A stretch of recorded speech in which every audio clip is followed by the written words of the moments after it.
Going to call the Planning and Zoning Commission, meeting of Thursday, April 20th, 23 to order, please. Can we have a roll call vote, please, or a roll call attendance? Yes. Sorry. No problem. Chair Costello, not here. Commissioner Barnes, not here. Commissioner Scovich. Present. Commissioner Tantillo. Present. Commissioner Sveska. Here. Commissioner Lucente. Here. And Commissioner Minchell. Here. All right, we have a quorum. Thank you. Let's all rise for the Pledge of Allegiance, please. Pledge allegiance to the flag of the United States of America and to the republic for which it stands, one nation, under God, indivisible, with liberty and justice for all. All right, thank you, everyone. So moving right along to our agenda, first of all, we have the approval of the meeting minutes from the March 7th meeting. Did everyone have the chance to take a look at those? And does anyone have any questions, comments, or changes?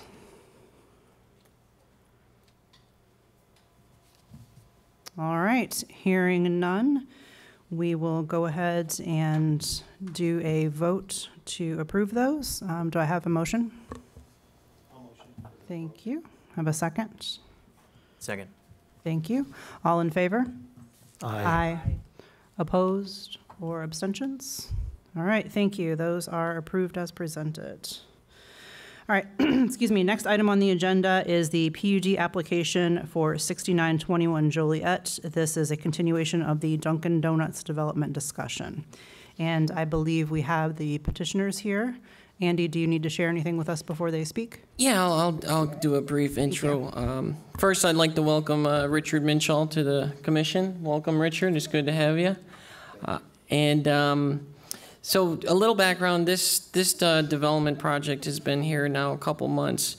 A lot of constructive review and conversations. And tonight, staff is recommending approval to go to the board level for review. I can go into that in just a minute, but basically the idea is we have a new administration and a new board coming in May. And so they're gonna have to study this issue, and they're probably going to have their own preferences and points of concern as well. So staff really thinks it would be good to get it to the board level for their review, since they will ultimately be approving it. We do have some recommendations for conditions of that approval, which I can go into for a little bit. But first, I think it would be good for Luigi, who's here with us tonight, for the Dunkin' Donuts development to come up and give his bit. And first, I would say big thank you to Luigi. He's been working really hard to get some last-minute materials to the commission to try to make things go as smoothly as possible today. You have in front of you the main packet, and then you also have the supplemental material with some new renderings of the building as well as landscaping. And with that, I think for now I'll turn it over to Luigi, and we'll go from there. Thank you. Hello, good evening, everyone. We appreciate the meeting today for a little bit different day for tonight. So I want to touch on some of the updates that we did. This week we had some considerable updates, mainly on the hearing. I can hear you, but I'm not sure if your mic is picking up for the recording.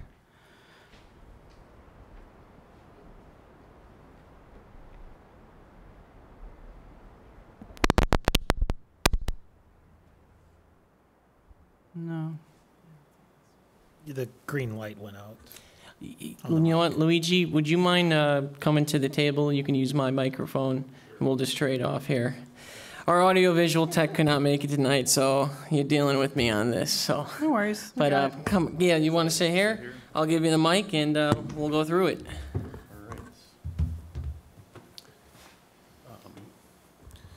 right. So yeah, I think we've seen this project before, and just point out a couple things that have remained the same, and then we'll go into the elevations and the renderings, which have been quite a bit updated for today.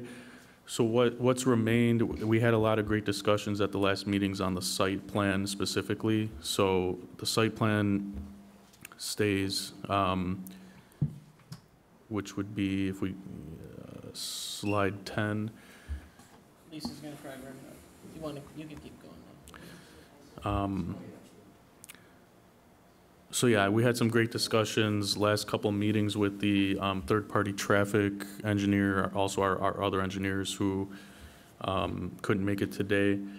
So that remains. What's on this slide as well as the landscaping plan. And it was noted last time, and we did our best effort to have as much landscaping as possible, given the constraints on this site. So as much landscaping surrounding the building, some foundation landscaping around the drive-through lane by the building, and also on the outside perimeter of the building, or I'm sorry, outside perimeter of the drive-through lane as well. The only other note for greenery for today is working with our landscape architect, we added a screen wall, which if we go to slide 4, please. So that outdoor cooler freezer that's attached to the building. So as part of the landscaping, we're proposing to actually screen that with, it's a metal mesh material that would then get an ivy applied to it on 3 sides for that cooler. So then, that's all I wanted to point out for site and landscaping, but jumping over to the building itself. So this week, we updated the cladding. So I think very nearby here down the road is the car wash development, which I think you were all familiar with. And, you know, we took the recommendation to get closer to those materials. I think they did a great job on the car wash.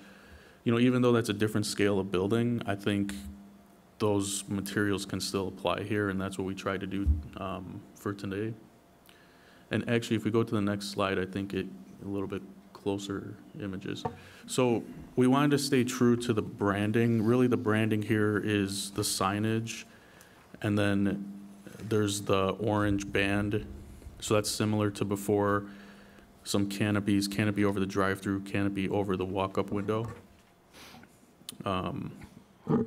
Otherwise, all new cladding. And honestly, I think this will be probably one of the nicest drive-through only Dunkins. These buildings are starting to pop up, and a lot of them are true to the Dunkin' prototype. I think this will definitely be a premium look.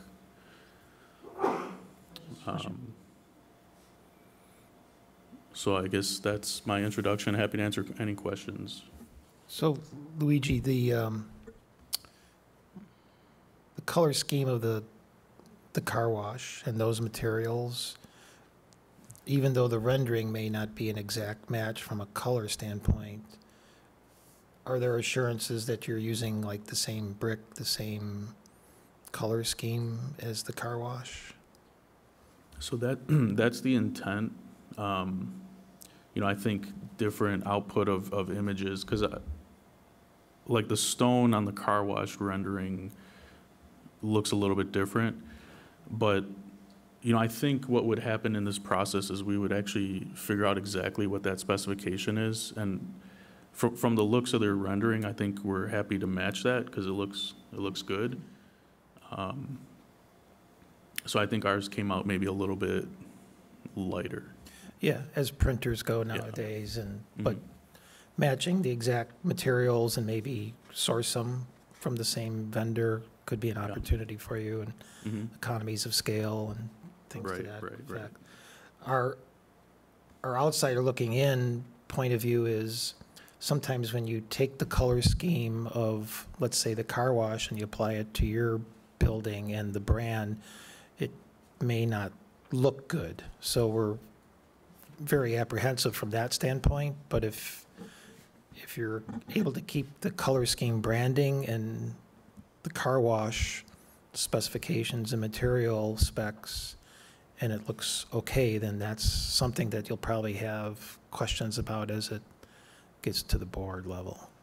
We would definitely call it out at our commission to make sure that that carries over to the board level. And then, I don't know how to call these things out, but from the car wash, this upper roof area, did you have time to look into that, whether that was feasible or not? So I think you're referring to like the hip roof area. Do you need to- You know, I don't know if that's a metal roof or a shingle roof.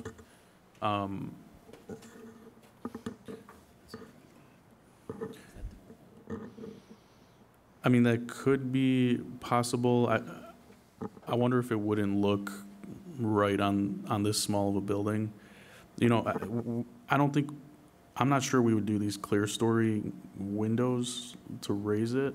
No, yeah. The overarching goal is, you know, consistency.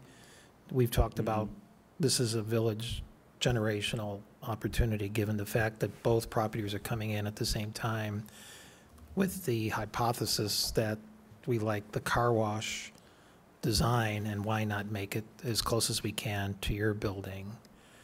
One of the unique design elements is the roofing.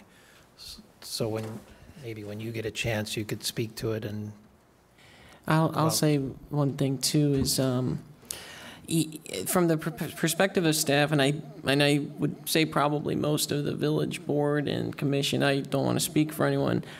The goal is consistency amongst the developments. You know, so a few years back, for some of those who don't know the background, the village established what's called a planned unit development for the triangle area. And it was kind of laying out a vision of an ideal development for the area. And the ideal would be if one developer were to buy it all and redevelop it. That's much easier said than done. So we have a situation in which different properties are being developed by different developers, which is typical. But since Indian Head Park has such a limited amount of green space to develop, and since the triangle is such an important aspect of the village's community and economic development, the goal really is to try to get things to look as if they were developed by the same people, or as close to it as that as possible. Just because aesthetic consistency, it looks good. And that's kind of the vision that was laid out in the planned unit development. So with that, Luigi, would you be willing to explore some kind of rendering or something incorporating that roof? You're right. Maybe once we see it, it may not look good. But would you be willing to try?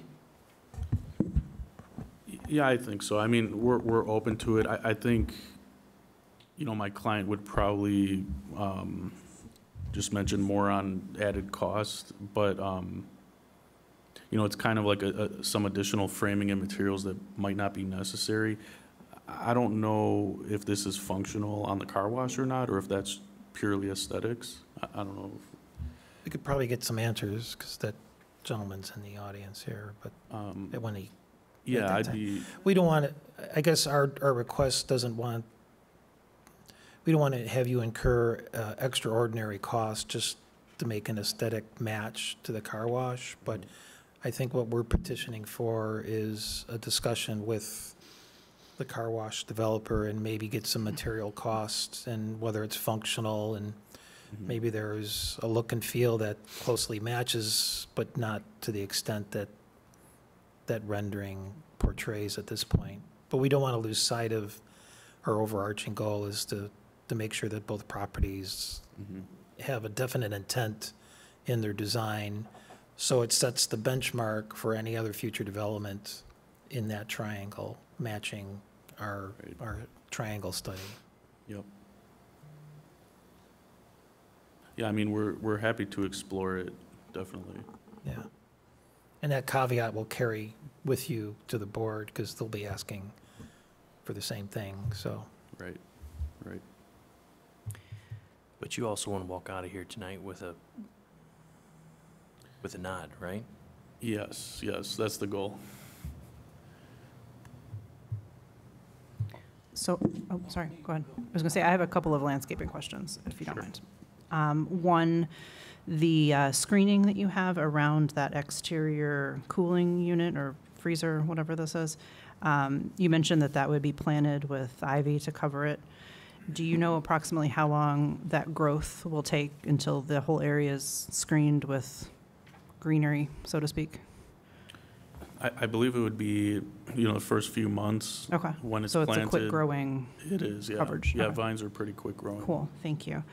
The other thing is on your rendering, I see, and I think like the top left quarter panel that's up there, there are several, it looks like, semi-mature trees. But I see on your landscape plan that you only actually have 2 deciduous trees indicated. Can you explain the difference in what we're seeing visually versus what's on your landscape plan? So I think the renderings had one version older on some of the curb work. Okay. So the actual landscape plan is accurate, and a lot of these beds are not large enough to support a tree. Okay. So we would do trees where we could, Okay. which are 2 along Joliet Road. Would you be apt to considering a replacement for the hophorn beam with something like a pin oak or another local oak tree variety? Definitely. Are you referring to what was specified on here Yes. and just changing that out? Yeah, Yep. definitely. Okay, Yeah. awesome. And then on the landscape plan too, there shows that, excuse me, the 2 existing mature trees that are on the lot right now. Are you guys committed to preserving those throughout your construction process? Yes. Okay, Yes. fantastic. Yeah, And I think they're far enough away from the construction. yeah, and I think Andy does have some parameters that we have in our building code with regards to protective elements around those trees during construction, so he can Okay. share those with you. Okay. And then my last question that I had is, what type of plans are we talking about for maintenance of the growth? So things like, watering throughout the hot parts of the summer, and ensuring that those items that you plant actually are viable. So most of our projects that we do have an irrigation system Okay. that would, tap off of the water service. So we would plan on that. Okay. Yeah. All right, thank you.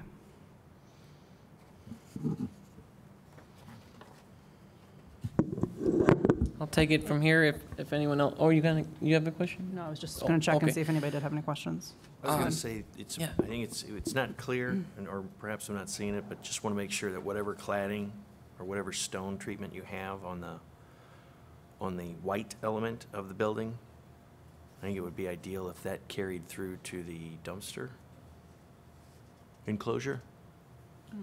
Is that reasonable? We were Or the- thinking, let me see, the brown brick, was that acceptable? I think I'm agnostic on which one, but I just want to tie the two. We agree, and usually brick is more standard for a refuse enclosure, so we'll make sure that it would be a matching brown brick to the building. Thank you. And then matching the car wash development as well. Yes, also matching the car wash, yep.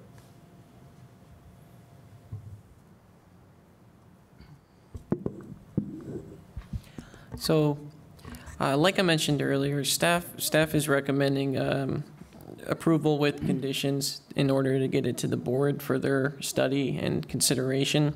The conditions that we would recommend, and I think all of them have been brought up in this discussion so far, is that the exact color palette be coordinated for the different style of bricks. Also, I think Luigi kind of clarified about it tonight.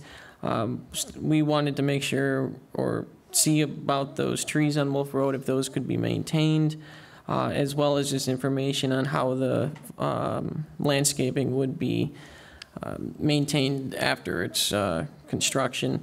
So right now, I think the conditions that staff recommends for approval for the commission is the exact color palette coordination, exploration of the roofing in order to match the car wash, and then the other thing, which we've mentioned at other meetings, is approval with the condition that they must receive permits from IDOT and Cook County for their access to Joliet Road and Wolf Road. So that's staff's recommendation. Can I answer any questions, or does the I commission was have? going to say, does anybody have any questions comments or concerns for Andy? I'm concerned about, I'm concerned about the condition about matching the car wash. Definitely, we need to match the car wash, but Luigi's here first, and I'd hate for Luigi's development to stall because of, for factors out of his control. So Luigi's here first. Can he have a bit more discretion on the materials that the car wash matches, if the intent is preserved? I think that's fair, and I think we could word it as, I mean, obviously the car wash, still some things need to be worked out. I expect that the colors are probably going to stay the same throughout, but of course we don't know for certain. I think maybe the condition would be the color palette as we see it now. Does that make sense? Does that seem fair? Color palette and materials. I think. And material. Yes, good. Color materials being masonry. Yeah, and I think what I would request from Luigi in order for the board to study it is to really, we'll hone in on exactly, what eggshell white 450 is this, and what material is this, and to get that information for the board. But as long as the commission is in consensus that this is the direction we want to go, I think it would be appropriate to move it forward. And the exterior lighting as well. Luigi's plan calls for some, I think there are 6 or 7 exterior lights shining down on their signage. That also has the branding for Indian Head Park, which thank you for including that. That might be another synergetic opportunity. Same can lighting, same intensity to things like that.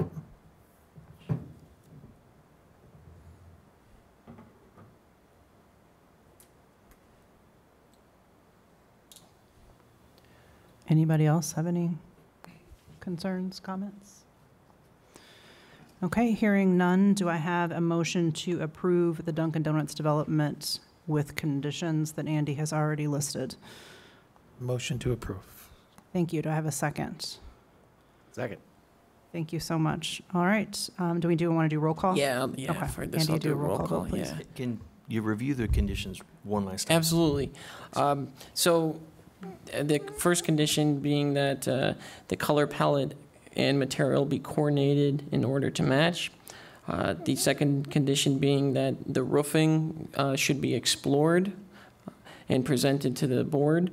The third condition being that they must receive proper permits and documentation from IDOT and Cook County. And the fourth one being that lighting be coordinated and presented to the board as well. Can we also add the landscape element of changing out the hop horn beams for oaks? Absolute good one. Thank you. And the replacement of those trees with something more local, Preferably an oak. preferably Yeah. oak tree. Thank you. Those are the conditions. Thank you.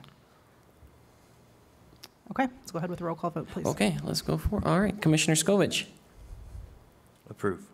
Commissioner Tantillo, Approve. Commissioner Shveska, Yes. Commissioner Lucente, Yes. and Commissioner Minchell. Yes. All right, that is carried. Luigi, thank you again for all your hard work. I know you've done a lot of last-minute working to get this to work, and we very much appreciate your cooperation. And I'll be following up with you for the next steps to get it to the next board. I think I've mentioned to you before, but in May, there's actually going to be 2 board meetings back-to-back, one with the old board and then one with the new board. And this is going to go to the new board for initial review and study. Okay, So- great, yeah, looking forward to it, Thank And you so Lui- much. And Luigi, I would encourage you to yeah, make some introductions there, definitely. exchange contact information, and maybe some specs could find their way over that you're planning on. Yes. All right. Thank you, sir. Thank you. Nico, would you want to come up here? I'm going to see if I got your email see if I can get it set up on the TV. So we're going to take just like a 1-minute hiatus here. All right. 1 minute pause.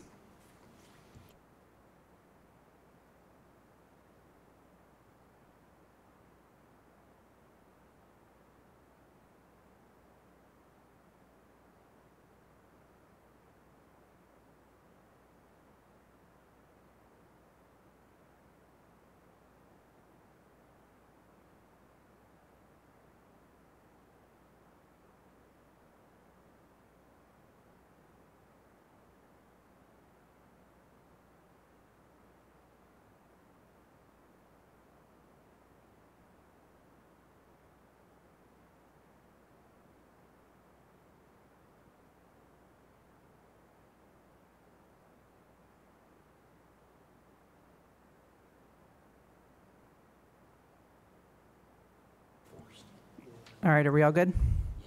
Perfect. All right, moving on to our next order of business. We have the PUD application for 6991 Joliet Road. This is the car wash and retail space development.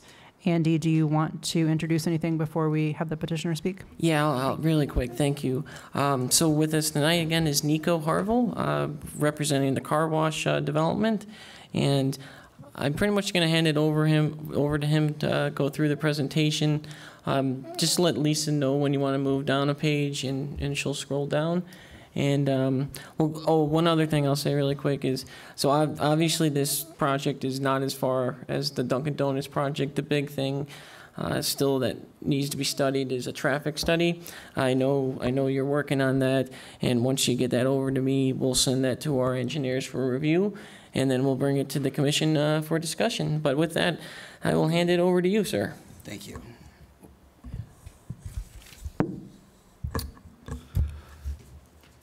Thank you guys for meeting tonight. It's really a great help because we're trying to get a timely approval here. As I was mentioning last time, the purchase of this property is conditioned on getting one of those, so not delaying this a month is greatly appreciated. My presentation is going to be significantly shorter than what we did last time. I want to walk you guys through some of the site plan changes that we made. We've had some significant changes, but the overall character of the development wouldn't appear changed at all. So I just want to walk you through what some of those elements are and then take some time to address the comments that were brought up at the previous meeting. So the next slide is exactly what we presented on last time we were here. This is the same site plan. And then Lisa, if you scroll down one, this is our new site plan. So visually, as far as character, not much has changed. The big change is that this strip of land that goes along the tollway, in our initial design, we had included that area. We then learned afterwards that that land had been acquired by the Tollway Authority to be used for storm detention during the expansion. So what we were able to do was shrink most of the elements to fit with the new geometrics of this site. So, for example, our car wash lost around 200 square feet. Our retail space lost around 700 square feet. We went from a total of 35 parking spots before, and we've had to reduce that to 29. Other changes that we've included on this is if you look along Vine Street, and this was a comment that was brought up last time, we've now depicted a sidewalk that connects the plaza to both the retail space and over to the south end of the car wash, so that if someone did want to access the pet wash area on foot, they now have that option. In general, the same landscaping and landscaping characteristics exist. Our entrance into the tunnel now has an escape route, which is something that would have been required during revision of full construction documents. We took this opportunity to add that in now. If you look at the retail space on the north and the south side, even though our geometric shrunk, we were able to expand what we're calling public gathering space. So whereas before we only had a smaller area on the south side, and it's a little bit obstructed by the depiction of the trees, that space has been enlarged, and we were able to add one on the north side as well.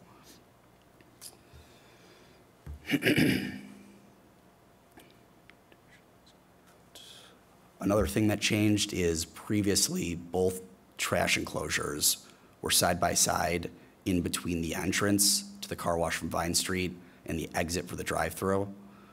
When we shrunk, those had to be shifted around slightly, so the retail area trash enclosure still remains there.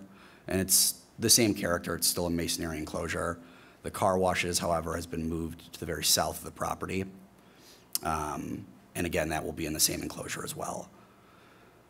Also depicted here on the south end of the south parking, or of the vacuum area for the car wash, is 2 enclosures for the central vacuum compressors.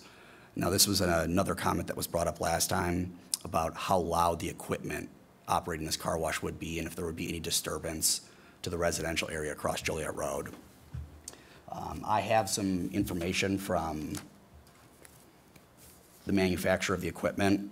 It's a company known as AVW, and if we get a recommendation for approval when we submit our full construction documents, they have a complete submittal package that they submit for all of the equipment, and it's standard for just about every build that they do. But for reference, the 2 noisiest components at an express tunnel car wash like this are typically your blowers that dry your car off as you exit and the self-service vacuums. So the equipment that we intend to install in this tunnel system, that we're designing this tunnel system to be installing, those blowers are designed so that 30 feet away from the door, they do not make more than 30 decibels of sound. And for reference, 30 decibels is if you were whispering to someone, the rustling of leaves. So with that door facing Vine Street, with the exit facing Vine Street, we're not concerned at all that that element is gonna add any background noise, seeing as the background noise here also is a little bit higher than normal with the tri-state. The compressors for the self-service vacuums are housed in a very similar enclosure to what the trash receptacles will be enclosed in. It'll be a masonry construction all the way around. I would imagine somewhere in the height of 7 or 8 feet tall. Those motors are equipped with a muffler that reduces the noise to 60 decibels. And 60 decibels is equivalent to a typical office. You could expect heavy traffic to be somewhere in the range of 85 decibels. So we're extremely confident that none of the operating components or none of the equipment for the car wash is going to increase the current sound levels that are experienced in this area. And then, Lisa, if you scroll down a little bit.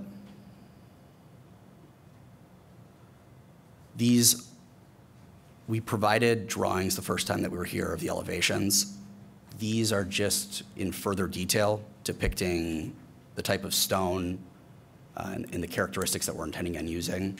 There's also a floor plan attached with this, and I didn't choose to blow that up on its own slide because, for the most part, the only time a customer or the public would ever go inside would be if they had an issue. So it wouldn't be the norm. There's a small lobby.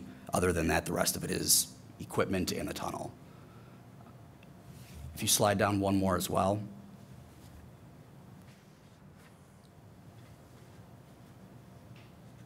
These are the same elevations, but for our retail space.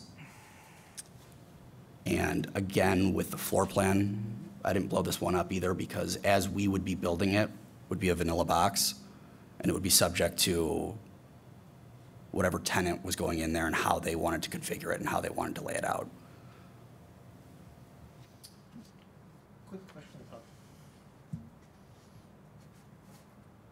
Quick question about the sound. Is it fair that both the vacuum and the blowers are additive, meaning at full capacity, could the decibels exceed 200, 300, 400? Did you guys look into that at all? Yeah, they're designed so that at peak operation, Yeah. the blower specifically will not exceed 30 decibels 30 feet away from the door. And the vacuum system, again, will its upper limit is going to be 60 decibels. And that's inside of the enclosure, standing directly next to the unit. Outside of the enclosure, that sound is going to be further deadened. Okay. So my scenario here is if all the units are operating, what's the decibel level if that's the case? Are they truly additive, or what's the number that we're going to look at there? Are you asking if you were standing at the middle of the 3 units, would they have a synergy that created a louder sound? Yeah, if all pieces of equipment are operating and each have their own standards when they operate individually at 30 decibels, are they multiplied when they're all operational, which means we're staring at 500, 600, 700 decibels? I think that's something for Nico to look into, but I don't think that, I'm not an expert on, maybe Rich, you're a science guy, maybe you know, but sound, I think basically you might hear more than one thing, but I think it would still be coming at you at 30 decibels and 60 decibels. I don't think there's a multiplicative effect, but that's something you can look into. It's like, Yeah. go ahead. I think it's the louder of the two. We commission acoustic reports all the time, and typically we're looking at diesel trucks. And if you had 10 diesel trucks sitting in a row, it wouldn't be, in the diesel trucks are giving off 90 decibels. It wouldn't be 900 decibels. Yeah, that's where I'm going. If 10 trucks were sitting, so it wouldn't be 90 either, but it's not compounding in the sense that you're describing, where it's 60 plus 30 plus 40 is 130. It's going to be somewhere in the middle, like a steady 75 decibels when they're all 3 going at one time. So, Okay. We're very confident that nowhere on the property is sound from this equipment going to be considered pollution, or is it going to increase significantly from the background noise? where's your vacuum enclosure? Is it in close proximity to the blowers on the end of the tunnel at Vine Street? Yeah. So Lisa, if you zoom in on this one.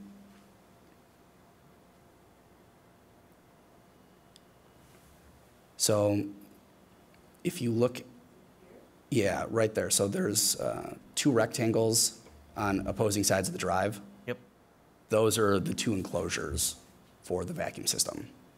One of them sits next to the dumpster, and those are both kind of hanging out underneath the billboard, and then the other one is in the same vicinity of where the pet wash station would be. So you have one Yes, dedicated for each row, so to speak? correct. That's how we have it designed right now. It's very possible that we won't need 2 enclosures. In the event that we do, we figure it's better to depict it now. I think it's terrific that you've located them on Vine Street, away from the residences. You've got the mass of the building screening the one that's closest to the building. It's that one that's hanging out there that is probably a bit more vulnerable. But thoughtful plan. Andy, question for you. I see in the dossier or the papers that we have here, you refer to A3 for the landscaping plan. Is that included in here? Did I miss that? No, so I didn't print all of that out. That's included in the digital stuff. Oh, okay. Eventually I'm going to be working with Nico to get it all consolidated into a printed out packet instead of a zip file. But no, for now, all you have is the presentation. Okay. Yeah. Thank you. And then the other question I have, and I know we referenced this at, I think, the meeting the month before last. I know that we have a digital billboard planned for the site, and I think I had originally mentioned I would want the input of the residents on that, because we had a few comments about concerns about the last billboard that we approved, which was further away than this one would be. Do you have any additional feedback on that? Like, is that still a definitive component of your plan at this point? Yeah, so after we left that meeting, I specified with everyone else that's involved in this, the approval of the billboard is a requirement for us in order to pursue this development. There wouldn't be any interest in developing what we have depicted here if the village wasn't open to approving this. Now, I know that there were concerns on how this would interact with the other billboard, you know, its shape, its character, how it would look. We've actually been in touch with Fox Point Media, who presented on behalf of the roofers. And if we did go, or when we do get to the point where we're discussing with a company to look at operation and construction, our intention is to work with them as they've already worked with you guys, and so that they could easily be synchronized, they could have a positive synergy as far as that goes. So what we're looking for is the village's recommendation for approval, because ultimately we're gonna have to go through IDOT, who heavily regulates this, and their standards are extremely strict. So as long as the village is open to it, we are open to pursuing development, even if eventually IDOT says this is something that cannot work as depicted. So Andy, hearing that the billboard is so pivotal to these plans and this development, is there a way that we could solicit feedback from the residents? Because I think that should be an important component, you know, any feedback that they may have, and perhaps they would not have any concerns. But I just want to make sure that we listen to anything that might come from them, especially those houses that are closest Yes. on Joliet. So this is something I was thinking about too, and I think our plan is to do kind of like what we did with the billboard, the other billboard. To double the, or maybe even triple the area in which we send the public notices. Beyond the legal. So just some background for some of the commissioners. Whenever we have a zoning petition change, we have to post public notice. It has to go in the newspaper, a newspaper that's regularly circulated in the area. We also have to put signage up on site saying public hearing this day. And then in addition to that, we also have to send letters out to all property owners within 200 feet. Our typical practice is 250 feet just to play it safe. With the Fox Point Media billboard, we made it about, I think it was 500 feet or however much it was to encapsulate that block on Osceola. So I think that's what we'll do here, is just double the range for who gets a notice. Okay, I think that would be good to include in our plans going forward. Ability to push that farther to the east? So right now, this is the farthest point on the lot that we can put this billboard. And it's there by design as well. If we could have gone further into what now the tollway owns, we absolutely would have. So as our lot sits, if we slide up the parking space, or if we slide up that border, you end up closer to the residential units, and with that existing detention there, we're likely not gonna be able to place that any further into that corner on the south side.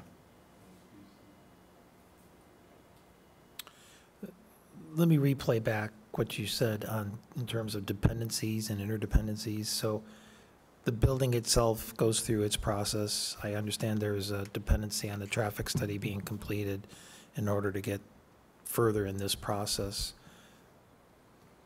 However, there is an independent path concurrent to all the building structure, which is the billboard. And at any point in time, the billboard has an opportunity to be refused by IDOT. So at that point, do you guys bail on the whole plan because building and everything is approved, IDOT says no? And what other contingency plans do you have in case that occurs? So that's not really a concern. I guess to rephrase it, the concern is that the village is not open to it and they're not going to approve it. And at that point, we wouldn't be interested in going any further. If the village is open to it, we have We have no control. We have no ability to work with IDOT on this matter. So long as the village is open to it, we will pursue with that. And I anticipate an approval from IDOT coming after we would already have a full set of construction documents and potentially be working towards our permit or maybe even have begun construction. So at that point, we're very committed. All right. In worst case scenario, building out, would you ever back out knowing that the building and everything was approved because the billboard was refused? Is there still a contingency by your representatives to proceed forward if IDOT says no? As I understand, or if IDOT says no, no. You wouldn't build the building at all? No, we wouldn't back out. Wouldn't back out, okay. The major concern is just that the village Yeah, is okay. open to it. Understood. But if the residents overwhelmingly said, we do not want this because X, Y, and Z, you would back out of the entire thing? As I understand it. Okay. We're very willing to try and work. I have something from Fox Point Media I could show you guys. And it's a very rough drawing. This is a dual-sided billboard, correct? Correct. You know, this is,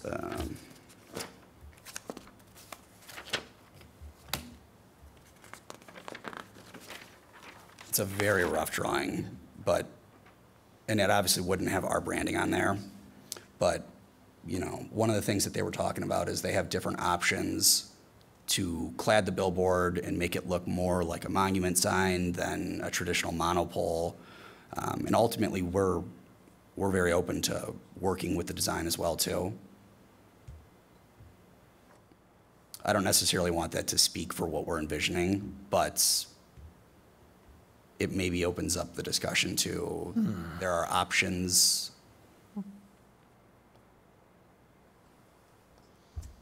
I'll say something really quick. I think it's great that you're talking to Fox Point. I would also recommend, I think that they did a pretty good job of presenting line of sight, things of that nature. So I definitely recommend essentially copying what they did for the village's review. You're correct. We're getting all that from them right now. We have a lot of that already. For the most part, the function, the candelas, all of the concerns for the physical structure, the manner in which they answered, I mean, our billboard would be, if it's not identical, it would be extremely similar. So I don't want to spend too much time talking about those things, but we will have the same metrics that they used for the roofers, how far away it is to the nearest residence, what the site angles are going to be like, all the points that would differ only on location. And have we shared the roofer's financial specifications to the village, meaning the fees and the initial? Yeah, I know you're aware of it. I'll get you more in-depth stuff as well, but yeah. Yeah, because we don't want that to be a surprise. It's better if you know it now, because your owners may.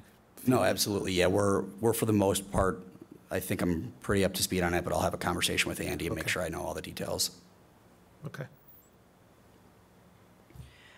So Andy, are you looking for us to do anything in terms of approvals tonight? We're just having another open discussion about development Exactly. and design elements. Yeah, I just wanted to get get them before the commission as much as often to get as much feedback as possible. And I think we have some good feedback here, and we'll be back. I think May 2nd is our next scheduled meeting. Quick chat about the roof. You heard our discussions before. Yeah. Is that structure somewhat functional, meaning there's light emanating from the windows, the clear windows? So those clear story windows up there on one side, the intention is to add a mezzanine structure where you could have an owner's office up there. So that roof would be functional, and that would be the roof furthest from Joliet Road. The other one is aesthetic, so that the building has some consistency and matches. I don't want to speak to BG's project at all. Right, right. I imagine they probably have some mechanical units sitting on the roof. We have tons of roof space. It makes it very easy for us to put this up there. I don't know if it'll be the same with their project. I think it's going to add some complications. But yeah, as far as the design that we have, those windows would be open. And it would appear as if, you know, it was a second story. Okay. And one of them is functional, the other one's cosmetic. Correct. If we can find a way with our design to be able to add a small break room, essentially, and an owner's office upstairs, that's our intention. So the potential at night is to have those areas illuminated Softly, yeah. softly, okay. And then, I guess the question is, and you don't have the answer, so I'm asking it anyway, is the cost of that roof structure, do you have any idea of what that specific element would be? So I wouldn't know what that specific element would be, but I will also say that our design from the beginning has incorporated them. So it's an included cost that we're assuming with the construction of the building. I couldn't tell you specifically what that costs. Yeah, but that's something you could share with Luigi when, Yeah, and just to have this said, we're very open to working with them on coordinating materials, and and I understand that they were here first, but we're very reasonable people, so. yeah.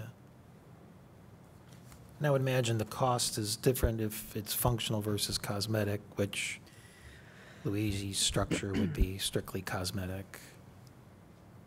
So when you provide the cost, maybe separate those out so you could see the difference. Sure, yeah. Ultimately, he's got to make a decision on how he could accommodate the consistency element, and he'll need your specs and items, overall cost to see, and then we have to step back and say, does it look good? So that's kind of our interdependencies. Understood. Anyone else have any Yeah, I've got a couple questions? more things. Oh, yeah, go ahead, sorry. If, Lisa, if you want to scroll down. Let's see. So one of the things that we had briefly talked about last time was the pet wash. Here are two examples, or I guess this is one example of what this might look like. So the picture on the left is an example of how this could be done right, where you have beautiful storefront windows, you have a masonry element that matches the building exactly. And then if you look on the right side, that's the unit that actually sits inside of these. So it's essentially just a basin that operates very similar to how a self-service car wash would work.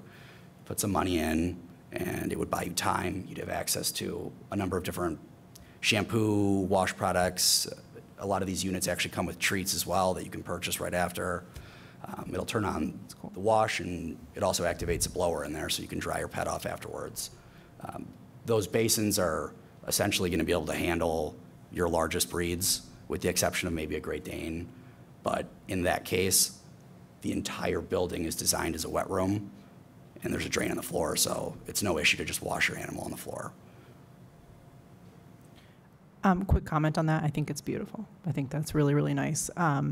As a dog owner myself, who has two moderately large dogs, my only comment would be the full-length floor-to-ceiling windows, aesthetically gorgeous, but could be distracting for people who are trying to wash their dog and they see other people walking outside with their dogs or other things. So you might want to think about maybe one of those windows being maybe frosted or something. Yeah, actually, I hadn't considered that at all, and I think it's a good point. I think it would be really useful to dog owners that have easily distracted pets. I think frosting would look nice as well. I don't see any issues with that. And then I guess, from my standpoint, not being a pet owner, some type of, I'm seeing him now in walkways and sidewalks, like a waste the green bag thing or bin. whatever that is. Oh, yeah, we'd have something for pet waste. Okay. And then I think that is about it. I had to cut some slides out. This presentation was a little too big, but they're just more images of the property. I want to just take a moment to run through my list of the comments you guys brought up last time, and make sure that there's nothing that I missed or that we hadn't brought up.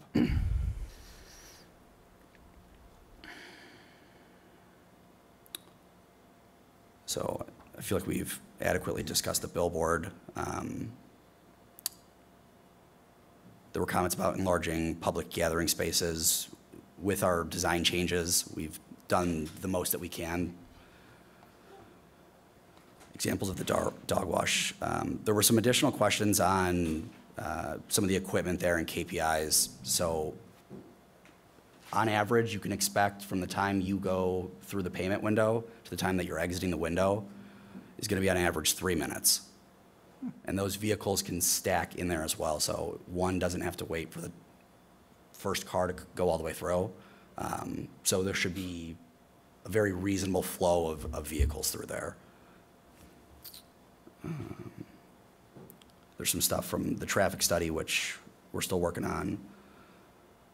Noise levels for the equipment, I feel like we've covered that. Pedestrian accommodations, unless anyone has any comments, I think that what we've depicted with the sidewalks on the site plan is kind of the only reasonable thing that we could do, and I think it's going to work pretty nicely. There were some questions on the loading procedures for the retail space and the car wash, and if there were any designated areas. I just want to touch on that quickly. There are no designated areas, but just like any other business that is restrained on size or doesn't have a dedicated alley in the back, all of the deliveries or the shipments, any pickups, would be done at off-business hours. So there never really would be a time where you'd have delivery trucks in there interfering with patrons or, you know, anyone that's washing their dog. And then the last comment was on the curb cuts on Joliet Road and their distance to the Tri-State Tollway. So ultimately, this is going to be, I guess, the answer to this question, and whether or not it's going to be a right in, right out, or if it's going to be two-way access, is going to come down to the results of the traffic study. And then ultimately, we're going to have to comply with whatever IDOT says, because we're going to have to get a permit with them as well to work on Joliet Road. So we'll be complying with the village review, we'll be complying with IDOT, and I think that's the best answer we'll get at this level. Yeah. One of the outstanding questions that I thought of, and Luigi, this one applies to you as well. Are there properties we could look at today, somewhere close by, best case scenario, so we could see, you know, an existing structure and how it looks? Because although these renderings are great, for me, I'm kind of a visual learner. I'd like to be able to see the properties, and I think most of us would appreciate that opportunity. I do know of a couple other designs out of state that are very similar to what we're proposing. Andy, you can cover a field trip for the Planning Commission? Yeah. I can share some pictures of them. I'm not sure if that's something if I need to get their approval of or whatnot, but I'm assuming stuff's online, so Say I if could they have a probably send you website guys some link, you links. could Yeah, send I could send that. you guys a link of something that's similar. And we could Google Maps it. I mean, Perfect. we could do that. And when you're saying out of state, are we talking Indiana, Wisconsin? I know of one in Indiana, actually, in Crown Point, that's very similar to this. And one of our architects who specializes in car washes was involved in that project previously, so. Okay. And Luigi, the same for you, even though you're not up here, but it'd be great to get some addresses. Are you proposing to subdivide the lot? No, not right now.